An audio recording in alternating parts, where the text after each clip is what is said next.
from there. So no matter what faith or spiritual anchor, the one that we're all united on today is the belief in the need to scale and speed up the actions to protect. Hold on, let me admit. Okay. Oh, and I didn't ask, I should stop.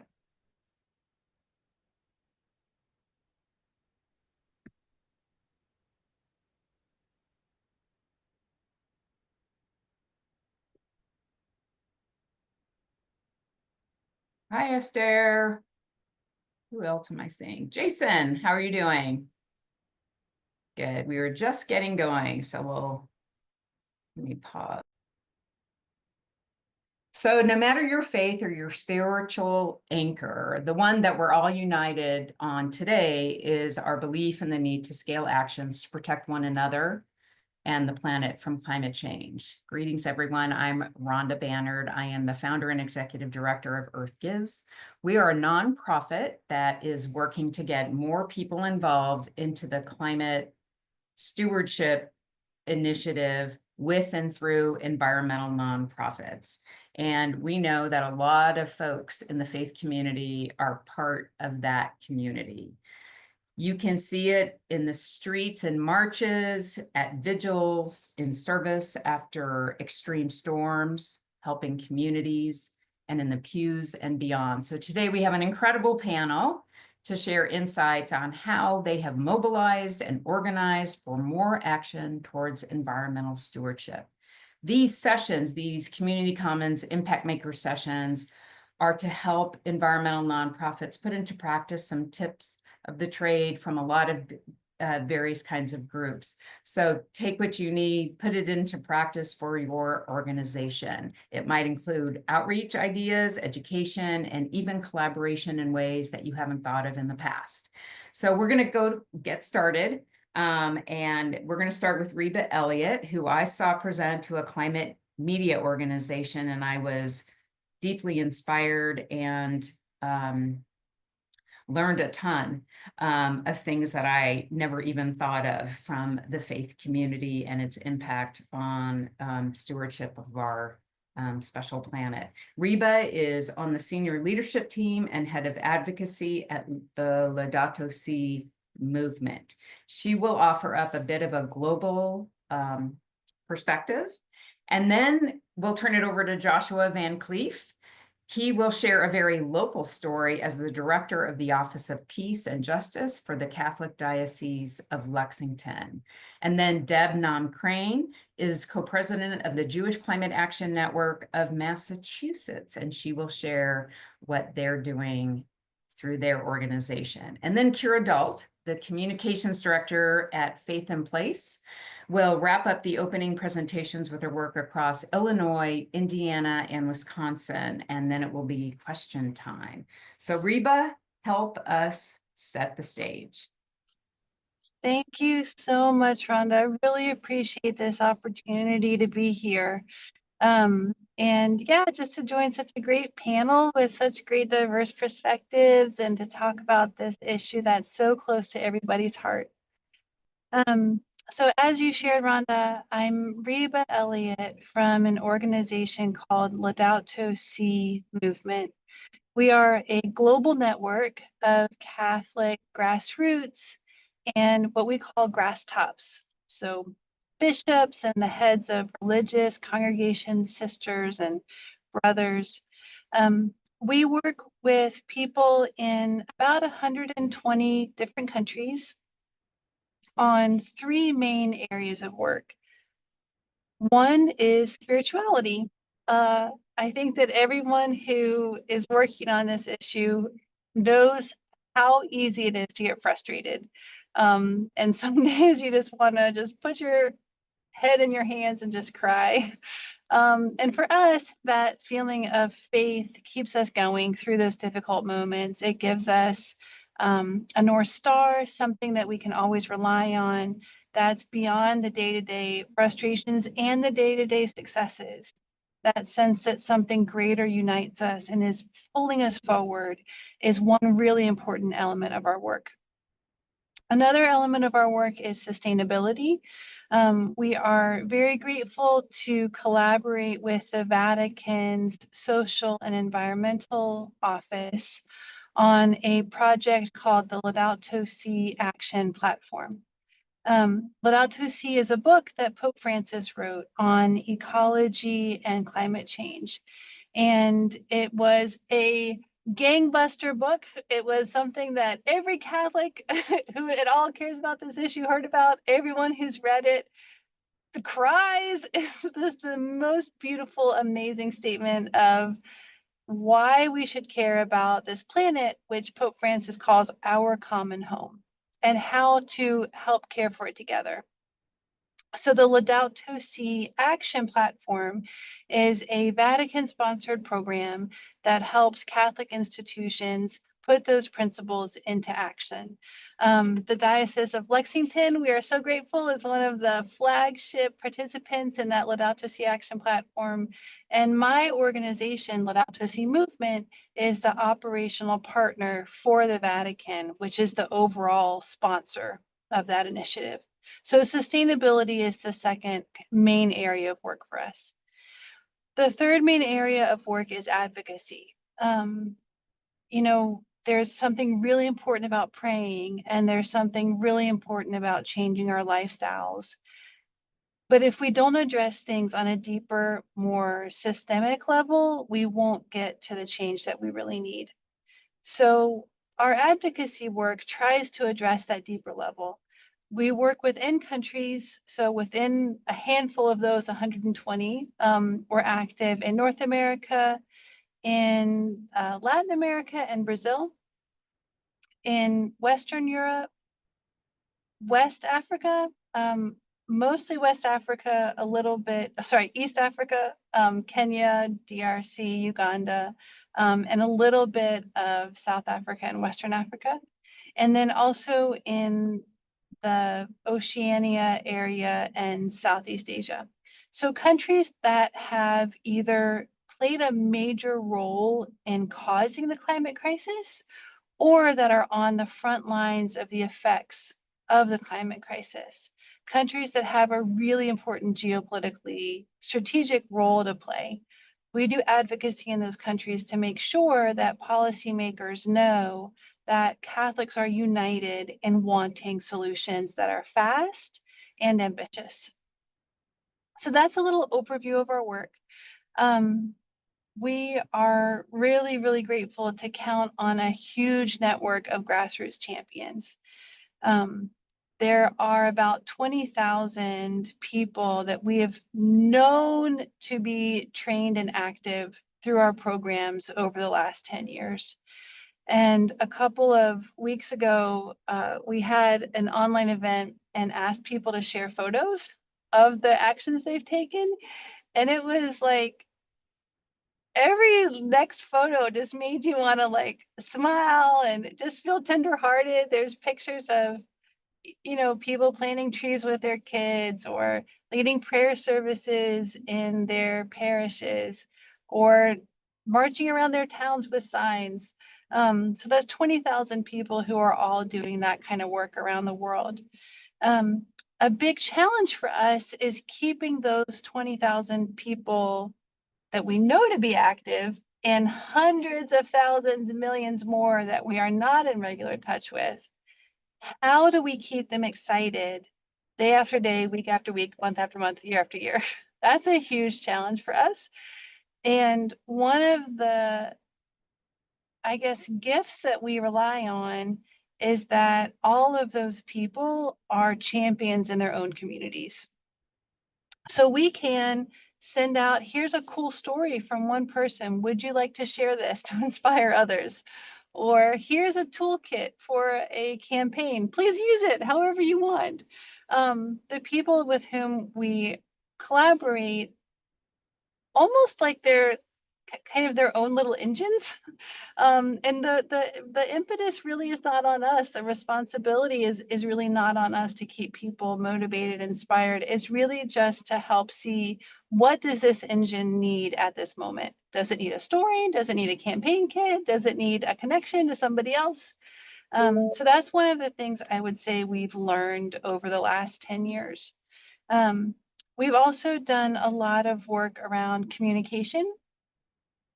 So what are the best ways to engage people of faith? Emails, blog posts, social media, WhatsApp, face-to-face meetings, online events like this one. So for anybody here who is searching for that entree into faith communities, what I would say is all of the above. There's probably a faith community near you, and there is probably someone who sits at the front desk and is very overworked, and will not respond to your first email, but maybe to your third email and your second phone call. And the third time that you offer a little blurb for that person to put in the faith community weekend newsletter. So I guess that's another thing we've learned, is that we have to kind of use all of those communications channels repeatedly and just see what works. Again, we're just here to kind of feed that spark that's inside all of these communities and individuals. And then finally, maybe the last thing I would offer, just experience from my own time here in this organization, is that working across countries in this way has really opened my eyes in a way that they weren't open before, to the nuances of culture. The way that I communicate as a white, middle-class, middle-aged lady from the American South, just has some inbuilt assumptions that maybe don't translate to communities in rural Kenya or to the middle of Manila or wherever it might be. And I feel like that's a lesson that I've learned here, but that also applies within the US. And the only way that I've found to like know what to do is just to listen and watch and see what other people are doing, and try and, yeah, approach it with as much humility and close attention as possible. So yeah, I hope that some of that maybe was helpful to others who are thinking of reaching out to new faith communities in a way that you maybe haven't before. And looking forward to hearing from Joshua, Deborah, and Kira. Thanks, Rhonda. Reba, I wanted to ask you one question. One of the things that you mentioned on the webinar I saw you on, and in some of my readings, what I didn't understand is the significant ownership of habitable land that faith communities own and can impact. Can you reflect on that for just a second? Yeah, sure.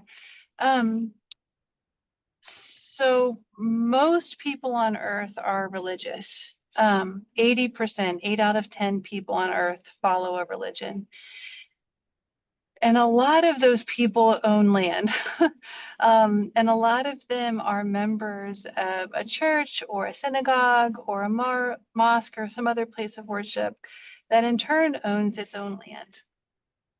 The Catholic Church, for example, the land holdings of the church are the same as the landmass of France. The country of France is the same as the land holdings of parishes and dioceses in the Catholic Church. When you think about all of those, not only the ground and the trees and the creeks, but also the buildings, all the ways that they're using electricity and water and generating waste. It's just a really massive opportunity to reduce carbon pollution and to institute new practices and economies. That has a direct impact But maybe even more importantly, it has a ripple effect because those places of worship are also often leaders in the community, very visible leaders in the community. When parishes put solar panels on their roof, when any place of worship puts a solar panel on the roof, people notice and they think, oh, what's going on over there? And I didn't know they would do that. And I wonder how, and I wonder who, and how do you get that started? Or same thing, if a place of worship installs a pollinator garden or puts a buffer next to its waterway, all of those things can be directly impactful in themselves, but they also have really important effects in community leadership. And because there are so many places of worship, it's a really huge opportunity to move the needle. I love that. It reminds me of what I learned at the Green Sports Alliance Summit, that certain singers and bands require composting and plant-based food and, you know, all of that kind of stuff before they even sign a contract to go to a venue. And that really then drives systems change. So that's why I thought that piece of information was really interesting to learn. Joshua, boots on the ground in Kentucky. Take it away. Sure. Well, thank you. It's great to be here and a great group of people.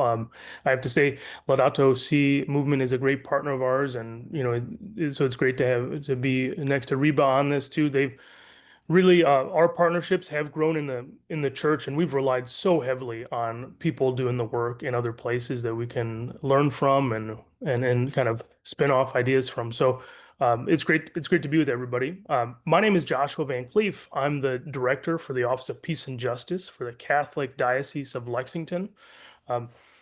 So the Diocese of Lexington, and this is directly related to the space issue, the Diocese of Lexington we have a lot of buildings and we cover a large space. So the Diocese of Lexington covers 50 counties in eastern and central Kentucky with 59 parishes.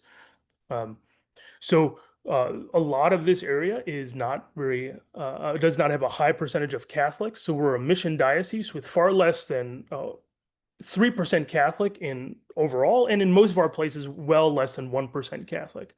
We are in the area called coal country for most people. That's kind of how they refer to our area. 40 of our 50 counties are in Appalachia. So when we talk about Laudato Si and doing this work, that's our context. It's important to mention that last year in 2025, our diocese made a really ambitious goal.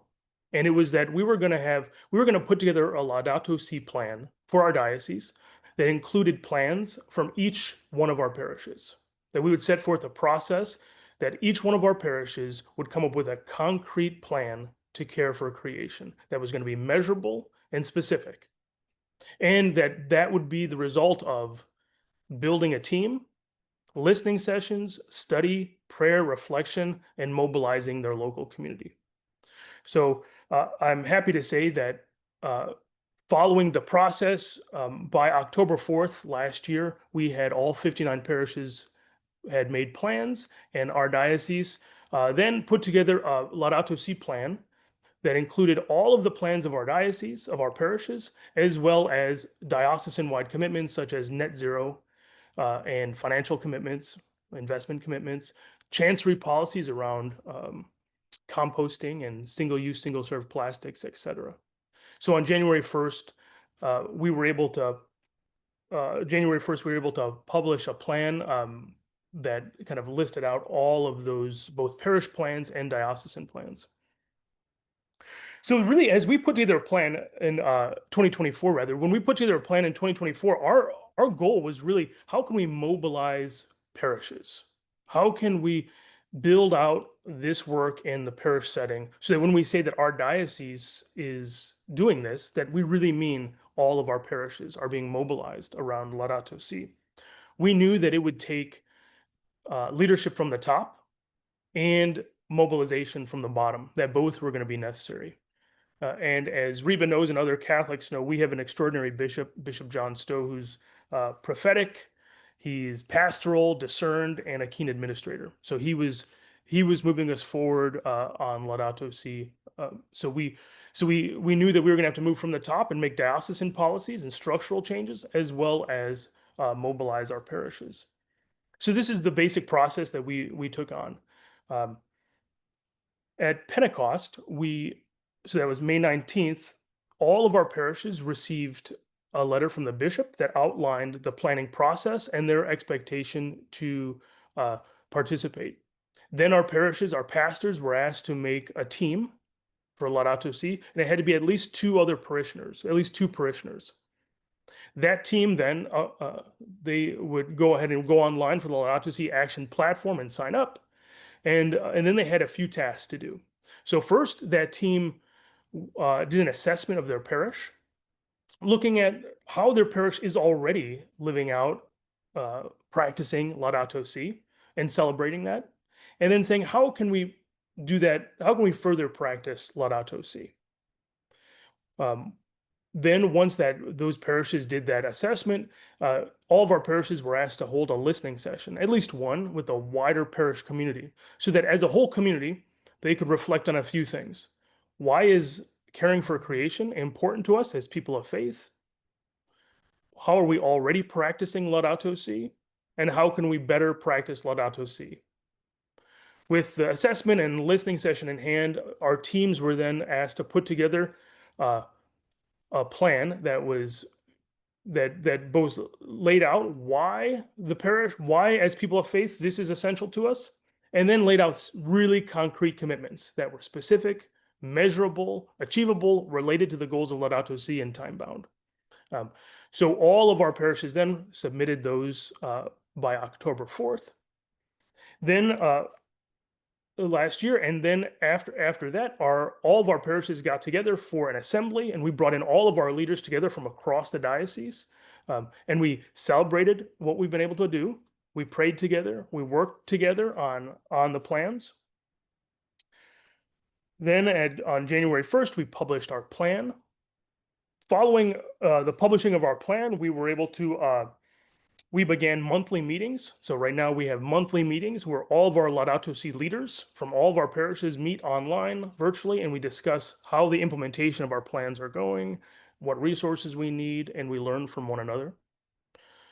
In March, we mobilized and we turned our focus towards advocacy. And as a diocese, we had a Catholics at the Capitol in Frankfurt to talk about certain legislation in Kentucky that we had something to say about. So our diocese showed up there to speak with our legislators about why, as people of faith, clean water and safe environments are really important to us, and specific legislation that we had concerns over.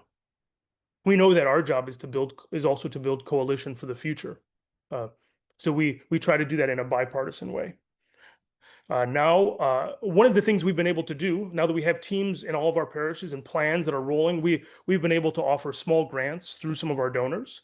And these grants are really important because when we say that we want to empower local communities, the best way to empower them one of the best ways to empower them is to help them put together a plan and then give them some finances to see that plan turn to reality. So we were able to do $5,000 grants and two $2,500 grants to about 15 parishes in the mountains in the Appalachian Mountains, and really encourage them to transition their LED bulbs to make really concrete steps forward. And it had a tremendous effect in terms of empowering our teams to do that and moving us forward.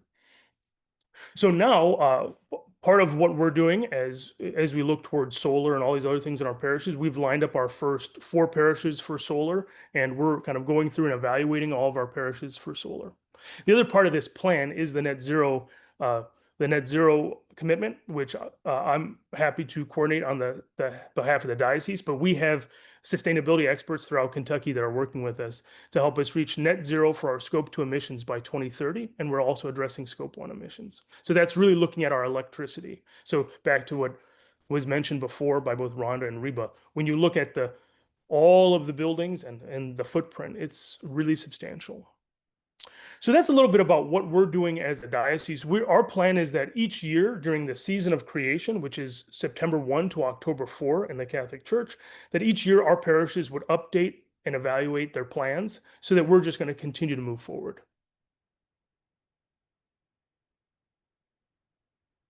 That's wonderful. I have so many questions. It's amazing because you're just keeping people active, and Earth Gives runs from September 5th to October 7th, by the way. But we can talk about that later. Deb, what have you got? Wow. Yes. Well, so first of all, thank you, Rhonda, for inviting me. And geez, Reba and Joshua are kind of tough acts to follow, but I know. thanks. And I can't wait to hear what Kira has to say. So let's back up. I'm I want to say like the third administration or part of the third administration of the Jewish Climate Action Network of Massachusetts. And I throw in the of Massachusetts because when we began in, I think, 2015, it was started by Rabbi Katie Allen, who is somebody who she has built up a lot of reputation, but also goodwill in this space. And so when she announced at this meeting, this kind of, I don't know how to describe it. It was an organization called Likud, and people would teach back to each other certain things. And this was where she floated the idea, and then people just like swarmed her. There was a lot of hunger to do this, and to the point that, so we were called Jewish Climate Action Network, but then people in New York City and I believe Maryland and parts of DC were like, oh, wow, that's such a great idea.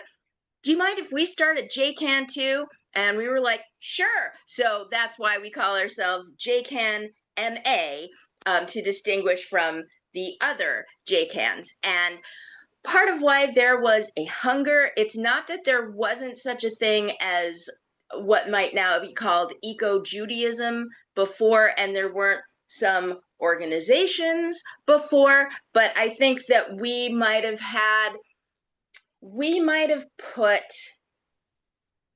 maybe a little bit less emphasis on a certain kind of spirituality. And I say that with a big grain of salt, not being a historian of this movement, but we have a spiritual pillar. Absolutely. That is something that we consider to be important. And that is a big reason why some of our audience and some of our participants come to us. But for other people, myself included, social justice activism is our Judaism. Like, we don't have a commitment to a deity or to certain teachings, but we do believe in community. And I guess I should say there are two teachings that generally everyone does agree with, and that is Tikkun Olam, which is repair the world, and also Shomrei Adamah, which is we are the guardians of the earth. And, it always, of course, we all know this, but it always pleases me, thrills me to hear other faiths articulate the same thing in a different kind of language, because that is, I can't think of any religion on the planet that doesn't have that written in somewhere. However we practice it is another story. As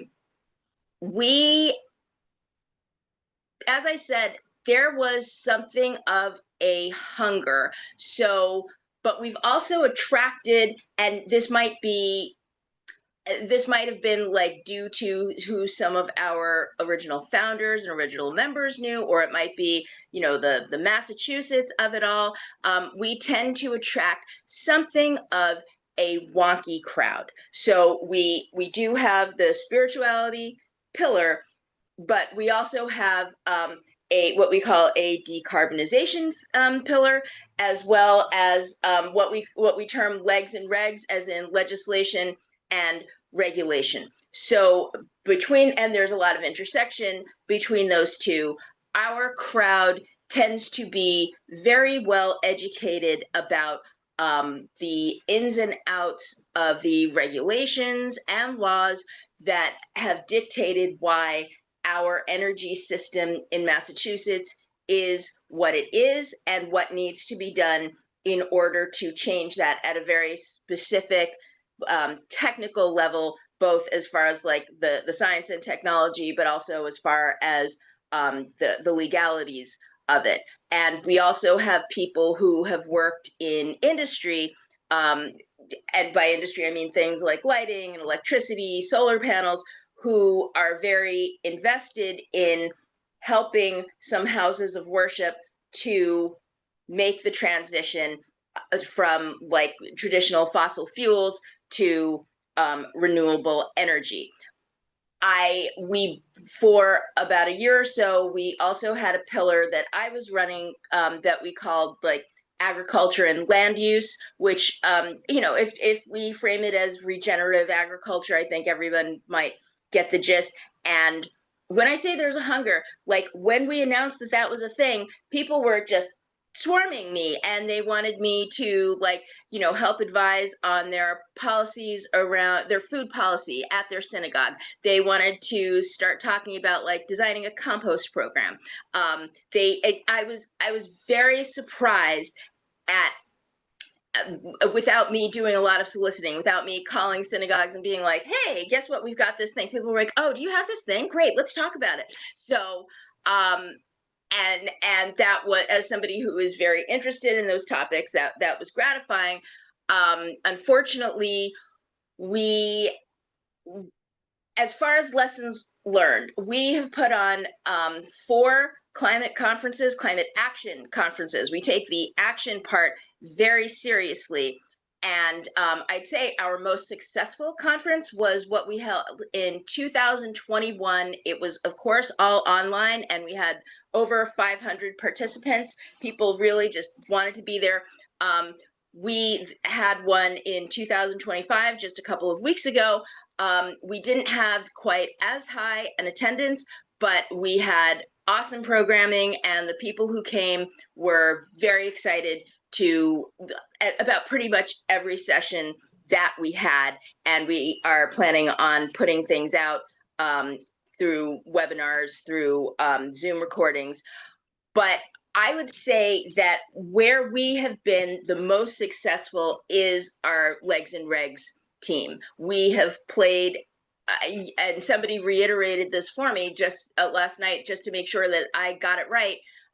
We have played, we punch above our weight as far as helping out crafting some very, very good climate legislation, state climate legislation that could be a model for the rest of the country. So that, and which brings me to lessons learned, decarbonizing. Having been in a synagogue, having worked to craft a food policy, which might seem like one of the easier things that one could do, I know that it is actually very difficult to move people from space to space. Like, and so and that is when you're in the synagogue. If you are outside the synagogue, as Reba was saying, like, yeah, if they take your call on the 3rd try, like, that's excellent. You're lucky if they will take it on the 5th. You will be lucky if you get any kind of email announcement, and that's just the nature of the beast, the way everybody is fighting for attention for all of the different things that are going on in a house of worship. And I think that's pretty much everyone. So we have had some successes with decarbonizing programs. Our biggest successes are legislation and regulation. And one thing that we're running into is that while there is a hunger for all of this, we have an operational capacity, and we need to respect that. As I'm sure everybody in a volunteer organization can relate to, there's always like 1 or 2 people who are the guts of the operation. And if you don't have somebody who can back them up, or even somebody that you can transition that over to, you're going to be stuck between a rock and a hard place when that person inevitably has to move on. So that's something that we're working with now, like making sure that our operational capacity can match what we would like to do. And something has to give. We either have to get more people who can help with operations, or we have to scale back our ambitions. Thanks, Deborah. Really insightful. Yeah, I mean, the human factor plays into all of this. So Kira, Faith in Place, tell us a little bit about what you do in that organization and what you've seen, take hold. Absolutely. Well, first, hello, and thank you so much, Rhonda, for inviting me to be a part of this. And thanks to Joshua and Deborah and Reba. I really appreciate hearing from all of you. Yeah, so I'm Kira Dault. I'm the communications director for Faith in Place and Faith in Place Action Fund. That's a C3 and a C4 sister organization. We are working across Illinois, Indiana, and Wisconsin to cultivate a powerful multi-faith movement working for environmental justice. And we do that primarily through connection, education, and advocacy. At the sort of center of what we do is an understanding that the environmental crisis really is a spiritual crisis, and that's rooted in disconnection from one another, from our traditions, and from the earth. And so our solution to that is to sort of organize what we call green teams. These are small groups that work within particular spiritual communities or houses of worship to begin advocating for environmental justice within their local context. And so as I start talking about this, I want to talk a little bit about a report that I read not too long ago, which is a report that was released by an organization, Trust for Civic Life.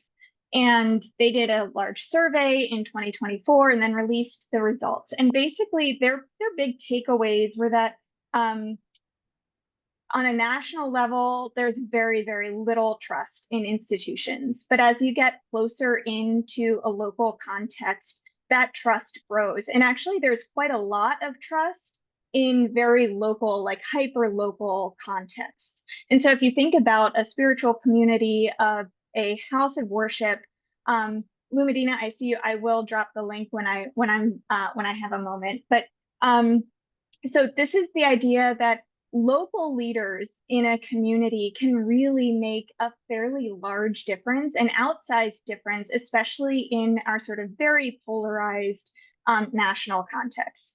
But then the other thing that another big takeaway from that report is that a thing that really does build trust over time, and when we're operating in the climate space, we have to talk about trust, because there's a lot of distrust between people who really believe that the climate is in a crisis versus people who very much do not want to believe that or cannot bring themselves to believe that, right? So there's a chasm of trust between that.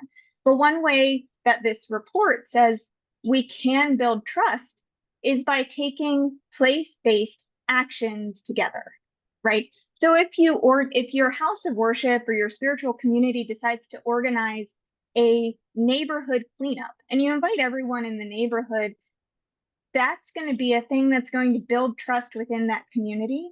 And so at Faith in Place, part of what we're doing is we're trying to encourage these green teams to organize projects that they will work on together, both within their own sort of house of worship, but then oftentimes outside of the walls of that house of worship as well.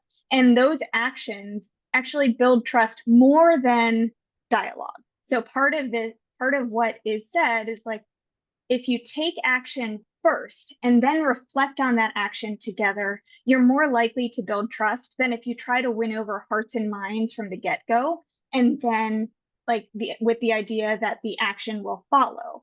In fact, it's kind of the opposite. It's take action first, and then the hearts and minds will follow, right?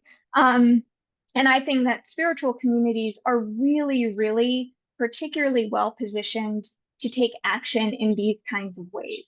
And so at Faith in Place, this idea that our outreach staff are all located in the area, like they're hired from the communities where they're reaching out to, right? So we're prioritizing that local voices of wisdom. Local leaders are more likely to be trusted than large organizations.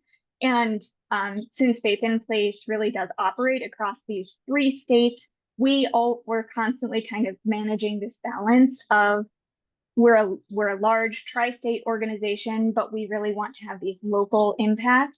But then the other piece of this is that, of course, we also want to have impact at state level for legislation, for regulation, advocacy. Advocacy really is the driver of our work, but recognizing that people aren't always going to be on board. We work in Indiana, which is, by and large, not a state that is in favor of climate legislation, right?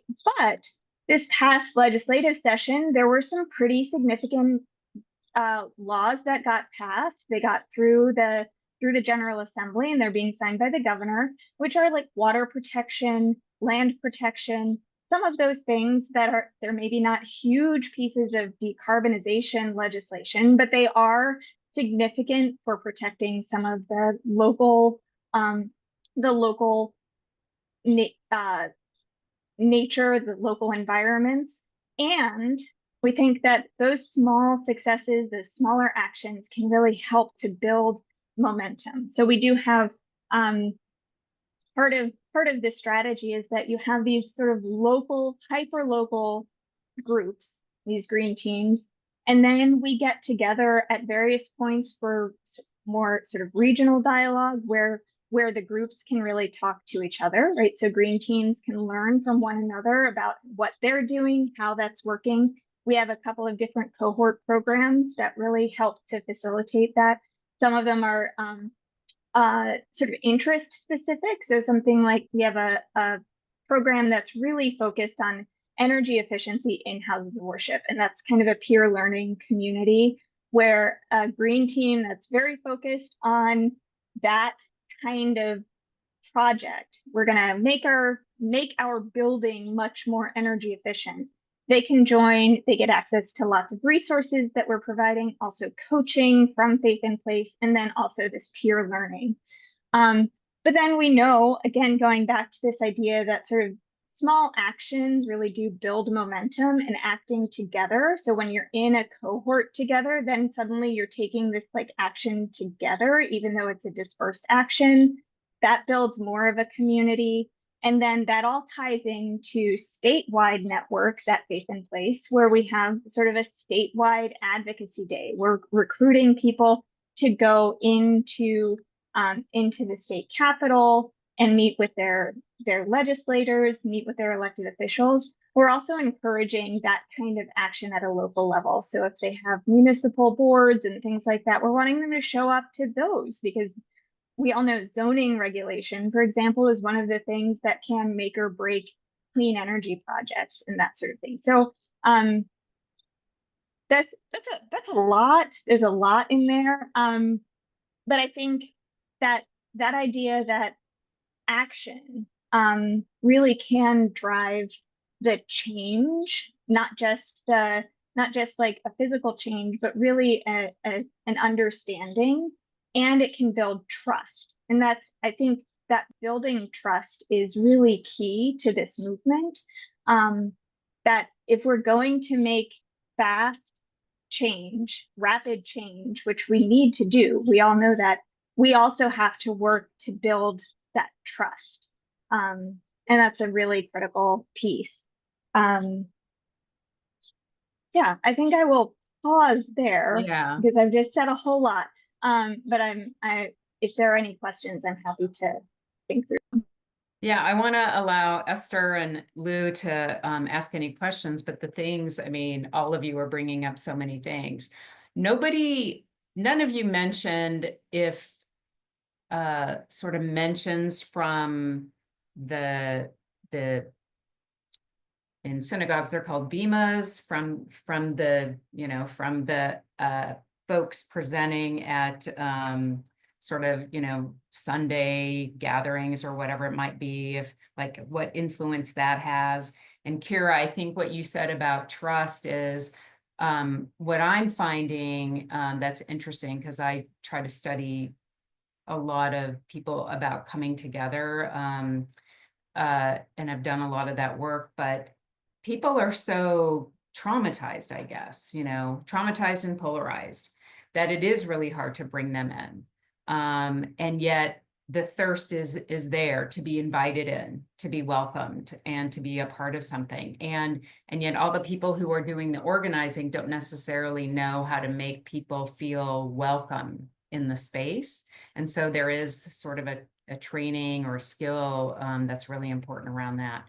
But anyway, so if in your response to questions, if you want to echo any of those, please do. But Lou, you're on camera. I'm assuming you want to ask a question.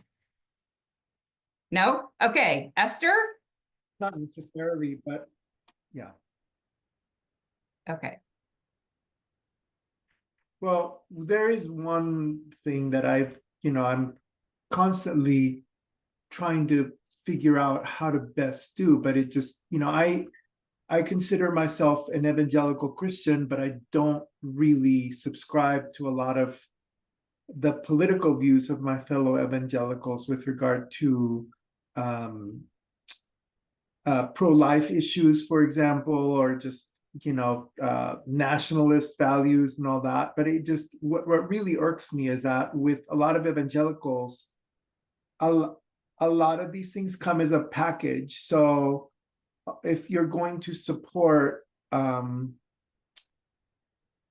like action to help the planet heal from climate change, a lot of people feel that that's a left-leaning value, and that goes against my stance on pro-life. They don't really separate. It comes as a package to a lot of people.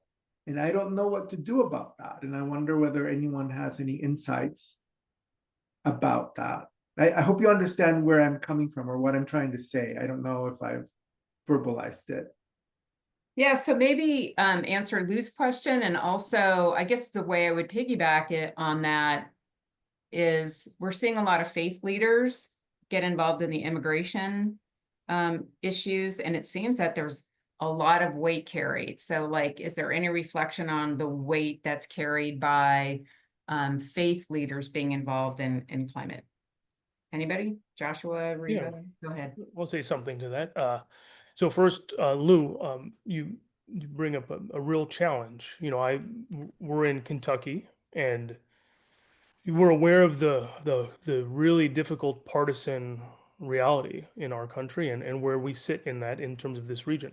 So I think, for people of faith or nonprofits, it could lead to a tendency to try not to talk about climate change or environmental crisis because you don't want there to be divisions in your church, or you don't want, and that's not my experience with this is there are a couple of things that it really mirrors what Kira said too about working together, but we kind of took on 3 ways to try to get through the partisan stuff.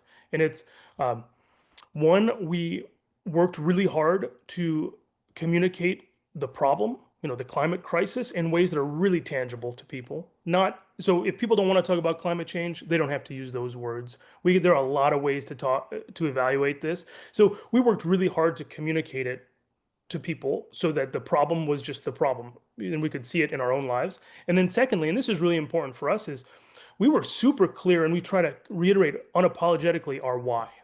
Why do we have to respond as people of faith? Why are we not just the ones that need to respond, but why are we positioned to respond? Which kind of goes to what you said, Rhonda. Why are people of faith really positioned well to respond? And just very quickly, Lou, the way that we the basic framework for us is, Psalm 24 says that the earth and all in it belongs to God. We do not have absolute ownership of it. Only God does. God gives us a very clear understanding of our responsibility, our job description.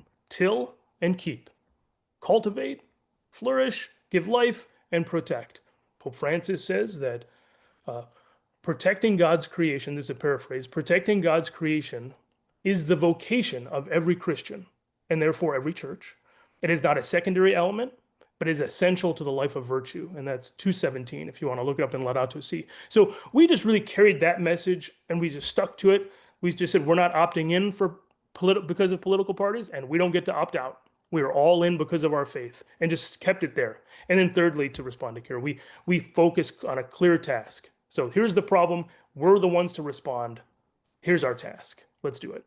And we trust that small hinges open wide doors. We don't need to do a lot. We just get started.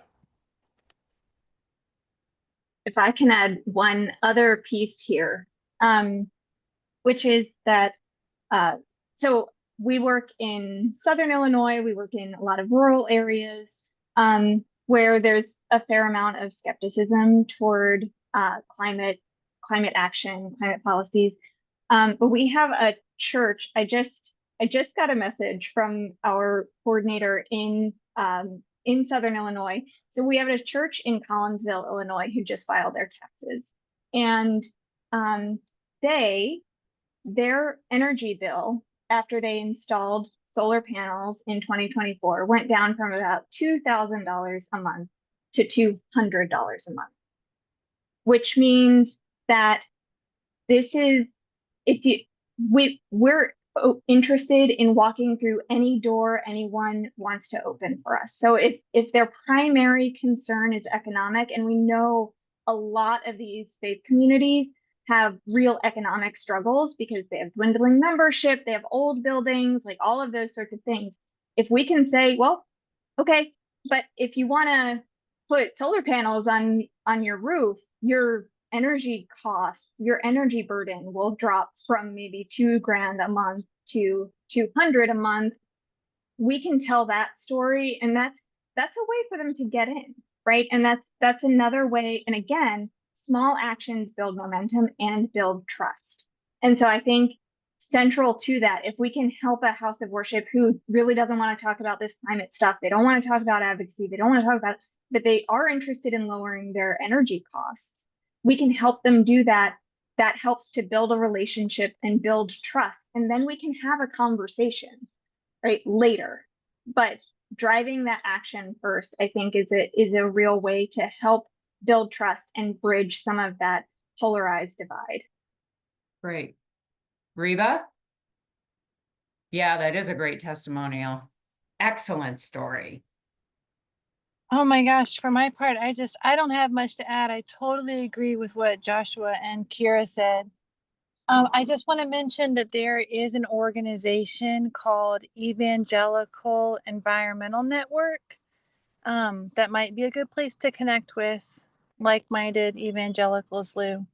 And I think all of us have that experience of being part of a community and thinking, I agree with this, but not that.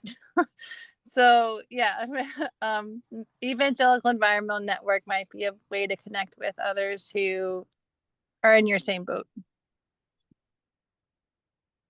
I'm trying to remember which one of you mentioned the food piece, but a lot of faith communities feed people, so it seems like ag and composting and gardens and all that would resonate too, right? Joshua, you live on a farm, right? Yeah, well, we're trying, but mostly land, and we'll get there. We're trying to grow things, but yeah. Well, we've just, especially when we were looking at advocacy parts of this, we talked about a coalition that also looked at I think it was the Sportsman Caucus or whatever. Like, we look at all things related to how we want to keep the environment safe. So the farm industry, I think tourism. I mean, I think you just have to cast a wide net with this. But certainly, the way that we had to work to connect with people is even just to imagine. I think for me, a number of people who struggled with climate change, we just talked about how plant and animal life in fresh water has fallen by 84% since 1970. you know, or the global wildlife population has declined by 2/3 since 1970. Yeah, or you know that by 2050 we'll need 3 planets to support us. You know, if we keep down this track. So that's the way I think all of those things are ways to connect. I love it, Esther. Yeah, thank you. Deb. And then we'll wrap it up. So I don't have an easy answer for that. And I'm not sure that there is a really great answer for that. I mean, aside from what Joshua, Kira, and Reba have offered. But I think that what needs to happen is an uncomfortable conversation with more listening, because I honestly don't understand the hypothetical person that you have outlined, and I suspect that on some level you don't either. So I think asking the question, well, why can't you, or what do you like? I'm not talking about like pro-choice versus I'm not talking about reproductive rights. I'm talking about you know, our ecosystems, our environment, our physical quality of life. Why is it that what is it about those two that you think like one goes with the other? And then you have to listen to what they say. And I can't tell you what comes after that, because I don't know what they're going to say. But I think that's how it has to begin, with an uncomfortable conversation. And hopefully there's enough trust and good feeling between you and the other person that you feel comfortable doing that, at least initiating that in the first place. But I think that's what has to happen. I think one of the things, listening to all of you and doing some reading on this, is also, it's not what's coming from the faith communities out, it's also the opportunity for nonprofits that might be in a community where there are not active climate initiatives coming from the faith community to go in and inspire them, you know, to get something started. And you all have you know, incredible examples of what it is that you've done, Joshua. So, you know, all the very specific SMART goals that you've got are really incredible. And so it inspires me, and I hope that we can share your stories with, you know, just typical nonprofits working on a river, working on, you know, legal initiatives to protect land, water, and air, to think about collaborating with faith communities. I don't see that as much.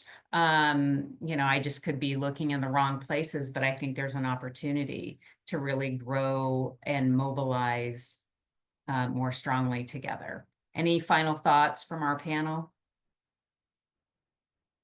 No. Okay. Well, I thank all of you so much for what you're doing on the ground, how you're inspiring people, bringing people together, helping them feel connected, and for sharing your good work with our group today.